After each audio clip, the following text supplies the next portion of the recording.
Hey you guys, this is Angela. I wanted to give you guys a quick message on dating after narcissist abuse.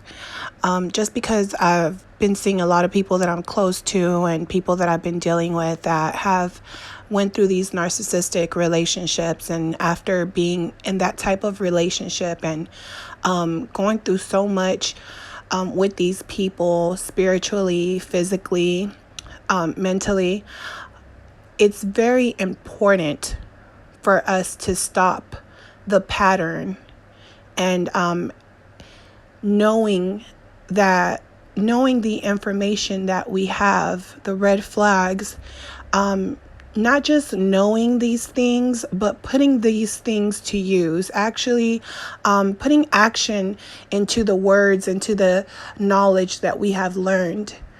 It is not okay to just leave a narcissistic relationship and just jump into the next with someone just because they're being nice to you or because they seem like they're a nice person. Because that's exactly what got you dealing with a narcissist in the first place, is actually thinking that this person is who they say they are.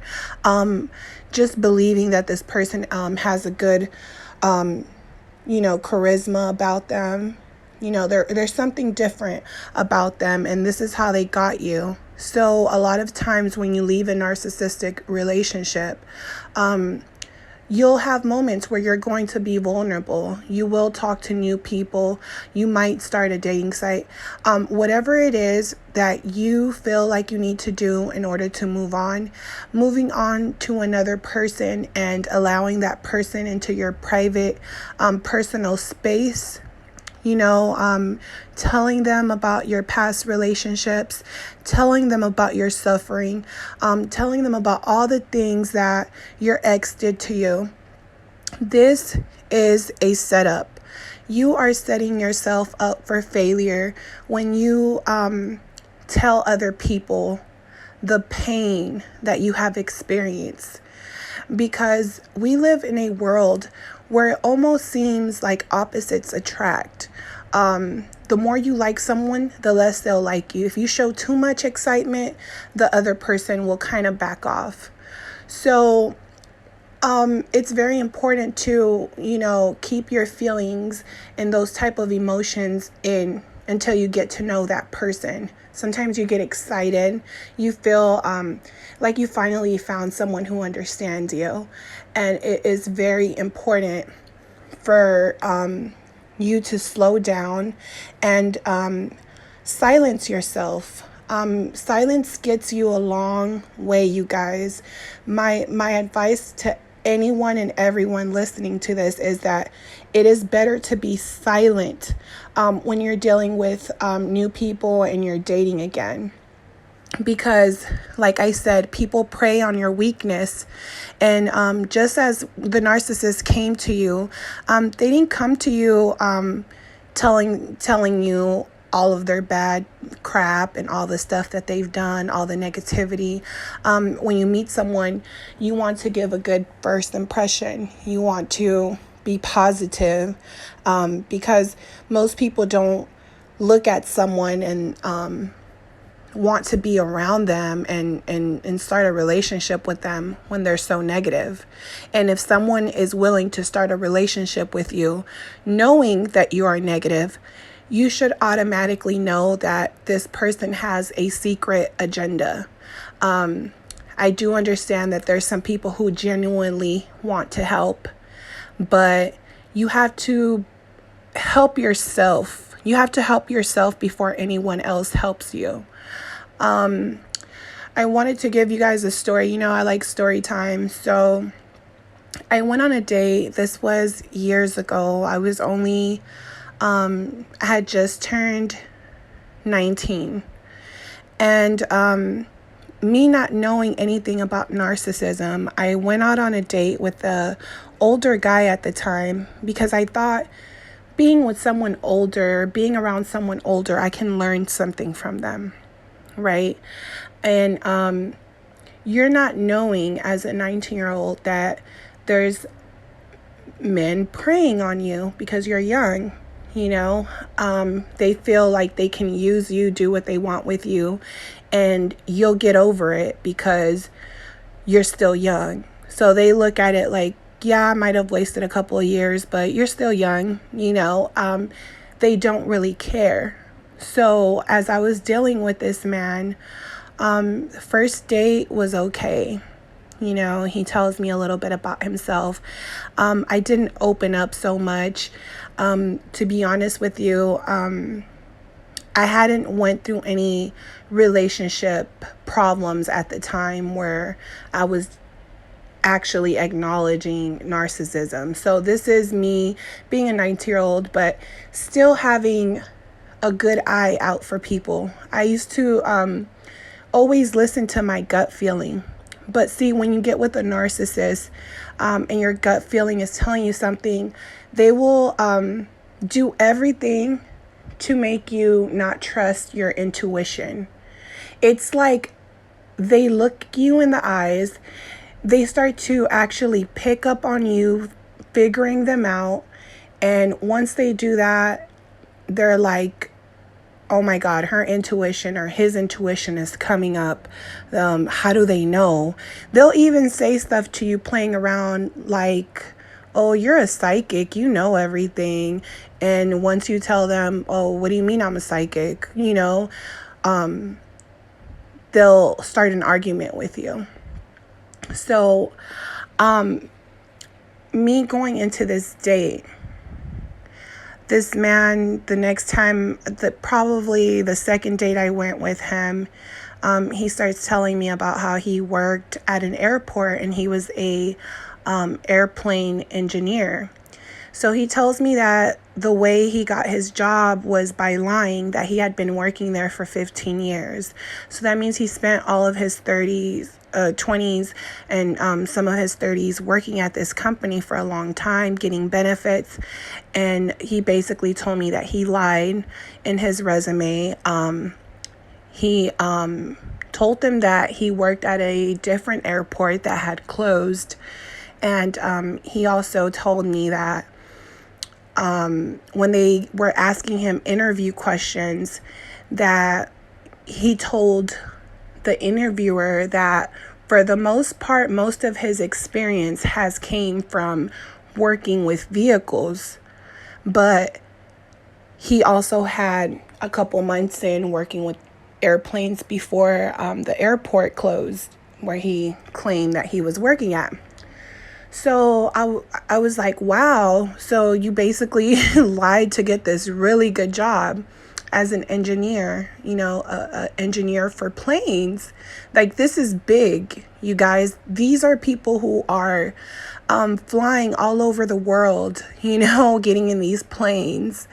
And you're telling your interviewer that you actually have experience, but you have none.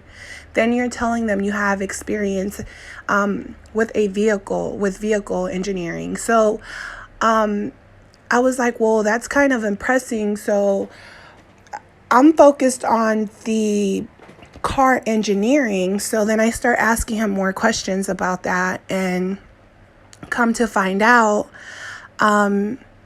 he doesn't work on cars. He went to school to become a mechanic, and he dropped out. He never got certified. So not only did he lie about having experience with cars, but he wasn't certified with vehicles, and he didn't have any knowledge in engineering with planes. So I'm kind of like, wow, like, so how do you work if you don't know anything, right? And he basically tells me that on his first day of work, there's an area where they keep books that have to do with any type of problem that you're having on the plane. Any type of issue, there's a book for it. Most people don't read the book, but sometimes there are, every couple months, they have like training where they just want to make sure, like, your mind is kind of refreshed and you know what you're doing and things like that. So he told me a lot of times when they do these courses, these refreshers, he said that most of the people that have been working there for so many years that they don't volunteer to be to go to the refresher course. So he said he took advantage of going to these courses, and he also took advantage of the books they had at work. So on his lunch break, he said that he would read the books according to whatever he was going through that day, whatever type of maintenance he had to do. He would look through these books, and not only that, he also told me that he would like when his employees were working on planes and doing certain things, he would kind of watch them. So he said that he would go and have conversations with them like, hey man, how are you doing? And, playing Mr. Nice Guy. You know how these narcissists like playing this Mr. Nice Guy persona. So he's going around watching people and watching what they're doing. And as he's watching them, he's learning. But he's, pretending to have this conversation that he's so fascinated about, but he really doesn't give a shit. So him telling me all these things as a 19-year-old, I'm not really thinking too much on it, but I am kind of like, wow, like if you really want something, like go get it, which is true. If you want something, go get it by any means, but most people don't lie. Even if you lie on your resume, most people don't lie to that extent. So this is information he told me on the second date. This is why I say it's very important for you to keep your mouth shut. I know sometimes we want to talk, we want to open up about ourselves to others, but the only way to attract people in a positive way is by doing positive things. If you're not doing anything and you're attracting people, most of the time these people are going to want to take the little that you have. So that's why it's very important to chase your dreams, because these people only come to steal, kill, and destroy. They want to kill your kindness. They want to destroy you. They want to lie on you, and they will. They'll go the extra mile to make themselves seem like something that they're not. They really are real actors, real characters, and they won't stop. There's nothing that they won't do to get what they want, and they won't feel bad about it, and they won't think about it. If this person that I was talking to was to get caught, he doesn't mind. There's nothing that this company can do for him. What's the worst thing that can happen? He doesn't get the job. He'll go apply somewhere else, right? So you have different types of narcissists. You have the successful ones, which he was very successful, but it's the way that he became successful. And people who take the shortcuts, they wind up pulling themselves steps back, So after going on this date, like the second time, I probably dated this guy for like nearly 2 months. And the more I went out with him, the more I got to know him. I never came around. He would talk to me about his family.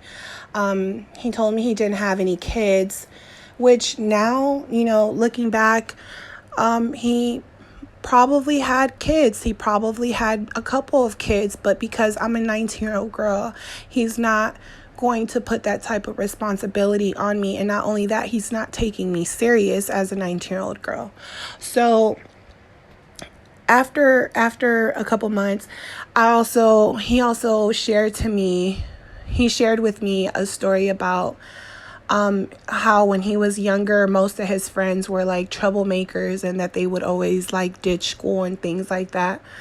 But he said that his school had 3 semesters, and basically if he got straight A's in one semester, his GPA would be balanced by the end of the year. So he basically said that he would go to school, not miss any days, and get straight A's for the first semester. And then he would lack off for the other 2 semesters and even start ditching school because he knew that by the end of the year, his grade average his percentage would be, at least a C. He would at least get a passing grade.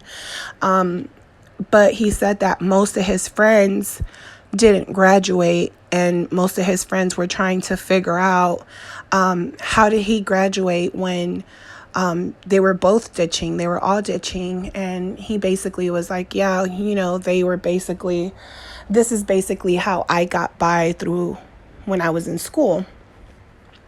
So this is where I start to figure out more things about him. And he's basically being deceitful, not only to his friends, but to himself. He's deceiving his friends. They're thinking, we're all going to get bad grades together. But he always had the upper hand on everyone. So while everyone's having fun and being dumb, he's pretending to be dumb along with them. Only that in the back of his head, he really feels like you are dumb, you are stupid. He's thinking all these things about you, but he won't let you know. So these are behaviors that are built from young age, and they carry it on as adults because they're still children. I also noticed with this narcissist that he would try to listen to the type of music that I listen to because he knew I liked it. And he would be like, oh, I like this song too. And one day I just looked at him and he kind of creeped me out because he was very youthful. Like physically he looked very youthful, but I knew he was older than me. And I would think to myself, like, you like this song? I would tell him, you like this song? Who sings it then? Because I felt like he wasn't telling the truth. Something in me told me this man is studying you. He's trying to study you. So I told him, who sings this song? And he said, oh, I don't remember. I forgot her name. I know it, but I can't remember. And the way he said it, it was kind of like he wasn't expecting me to say that, to question him, of him even knowing this music artist. And that's when I realized, like, this guy is a real life predator. Like, he's preying on me because I'm young. And what's the difference between giving candy to a kid and you're sitting here taking me on dates and lying to me about the music you listen to? You're just trying to reflect who I am back to me. And I caught on to that, which I believe it's because I was so used to trusting my gut feeling, and when I looked at someone and I kind of even felt a little bit disgusted with them, or I felt like their character was off, I would never talk to that person again. And the thing with him is that he kept telling me stories about his family and things like that. So the more I dated him for 3 months, I'm thinking, like, why haven't you brought me around? Like, I've never came to your house before. I don't even know where you live at.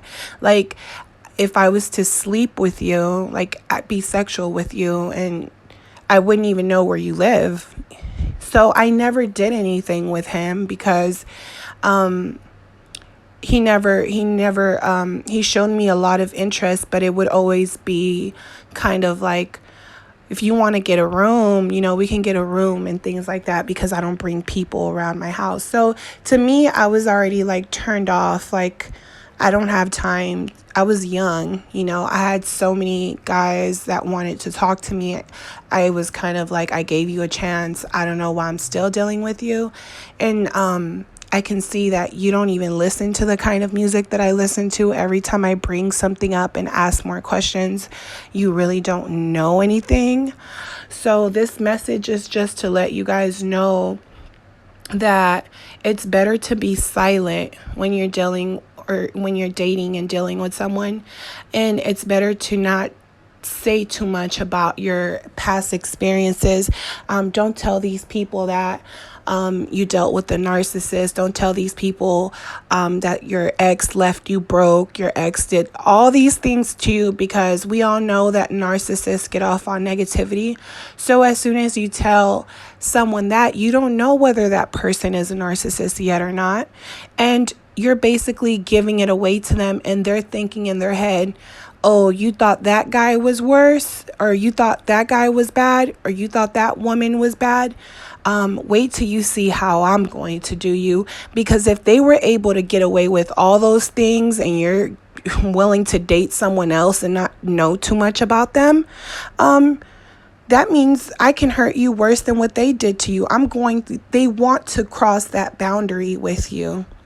But they're going to study you the same way the narcissists study you. They're going to study you for a while.